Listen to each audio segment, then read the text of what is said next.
This game's ranking system is trash, and I'm not even kidding. After so much frustration, headaches, and emotional damage, I finally reached the highest rank of the game, hoping I'd finally get good teammates. But I was dead wrong. Like, look at this. I'm in Immortal rank, but I still get randoms like these. I mean, how can you be in the highest rank of the game and still play like a toxic epic player? Anyways, here is the accurate representation of Immortal rank as a solo player.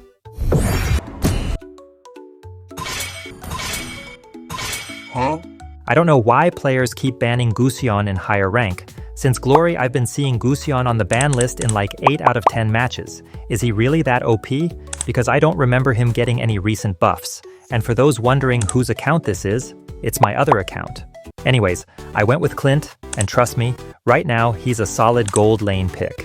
His main selling point is his passive, which has long range and massive damage, perfect for poking and getting early dominance. It honestly felt like a 1 versus 1, because it was just me and this Bruno poking each other and farming because neither enemies nor teammates bothered to gank gold lane. So early game passed with me doing nothing but farming and pushing. Since nothing was happening in my lane, I started rotating. But except for one kill, I was basically just wandering around the map. Soon after, we took the Lord, and with that Lord push, we swept the victory.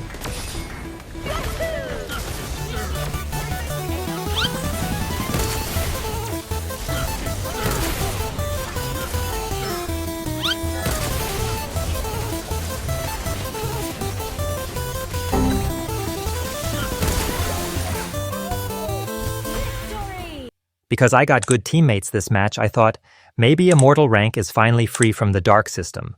But Moonton was like, "Are you sure about that?" As always, I hit level 4 and went straight to gold lane to beat Clint's ass. And it seems like this Tigreal had zero idea how to counter Hayabusa, otherwise there's no way I should have killed Clint that easily.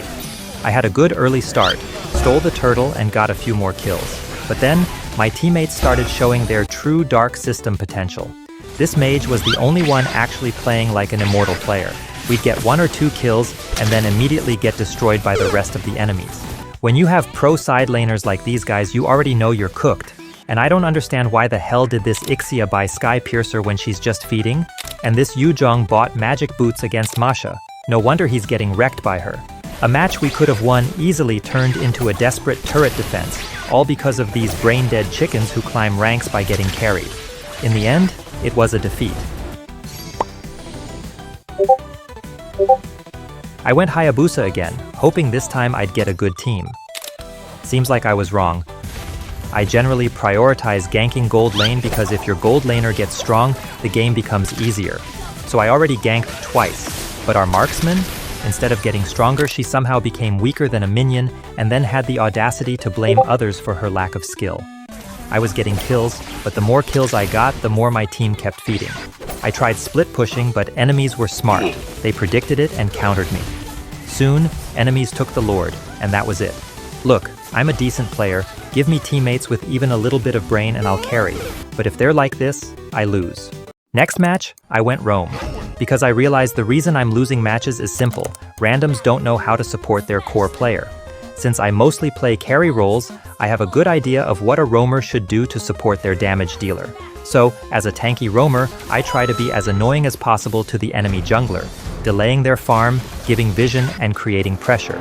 Because of that, our jungler can farm safely. Since Alucard hadn't reached level 4 yet, we easily ganked Irithel. And no, I'm not trying to steal kills, it's just my hyper instincts kicking in. Alucard was underfarmed, so I kept zoning him out to make sure he stayed that way. I did die here because I underestimated their magic damage. I probably should have gone magic boots instead of CD boots, but don't worry, I got my revenge pretty soon. My teammates kept backing me up really well, and that's exactly what I expect from Immortal players. I died a few lame deaths, but it's fine. I'm roaming. Roamers don't get blamed unless they die like 20 times. So yeah, summary is simple. We played well, we won, we were happy. But Moonton doesn't like to see me happy, so the very next match I got a Choco random, then I played another one and again. Fuck it, I'm gonna play till I win a match. Since the enemy jungler is Fanny, there's a high chance she'll invade your red buff. So always remember to take red buff first when Fanny is on the enemy team. But this girl really went overboard and messed up her cables, so I respectfully sent her back to base. Same with this Optimus Prime. Since this Fanny screwed up early, she got exactly what she deserved. I even took her buffs because I wanted her teammates to start calling her Walking Fanny. Meanwhile, some coronavirus was spreading in bottom lane, so we went there to vaccinate this dude. Everything was going really well. We were getting objectives, getting kills, winning team fights, so I thought finally I got good teammates and I can win this match. But you know what they say? Wake up to reality. Nothing ever goes as planned in this accursed world. Oh my god, bro. Still, up to this point it was manageable because I had decent farm and could carry the match, until these shit players turned into full dark system.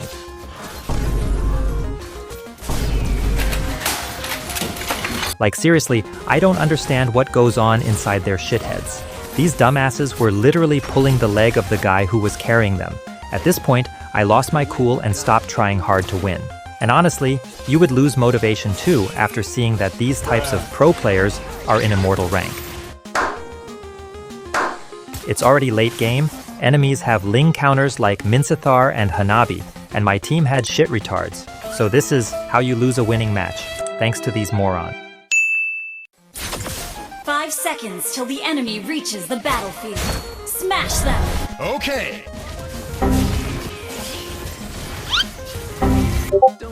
No! You know what? Sometimes it happens. You play like shit in early game, but that's fine because Ling's damage scales hard into late game, so all I had to do was farm properly. Quick pro tip, if you're at a disadvantage, don't fight for turtle.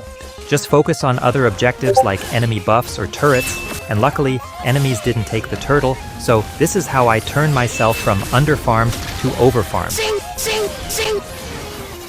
Run, bitch!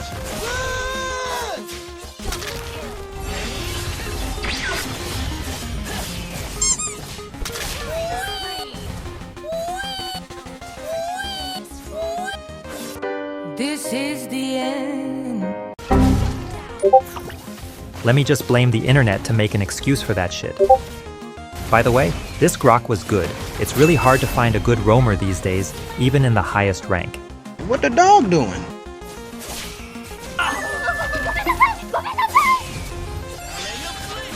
Sing, sing, sing! Here in this fight, enemies just screwed themselves up because they went after our roam and EXP laner, which you should never target first. So I pulled up and played mind games with this Beatrix because I knew my team could handle Badang. We took the Lord, but I made a mistake here by getting distracted. In this fight, I made the right decision to retreat, otherwise I would have been cooked. In high rank, knowing when to attack and when to retreat is a necessity, or you'll just get smashed in the face just like this. I took the chance to take the Lord since 2 enemies were already down, and this Gushin coming alone made it 3. Since we had the Lord and 3 enemies were dead, there was no chance they could defend the base. So yeah, we got the victory. To be honest, as a solo player, I didn't find Immortal rank any different from other ranks. Because even here, there are trollers, carried noobs, and bots who play like it's their first time reaching Immortal. But I believe in 5-man queue, things will be different.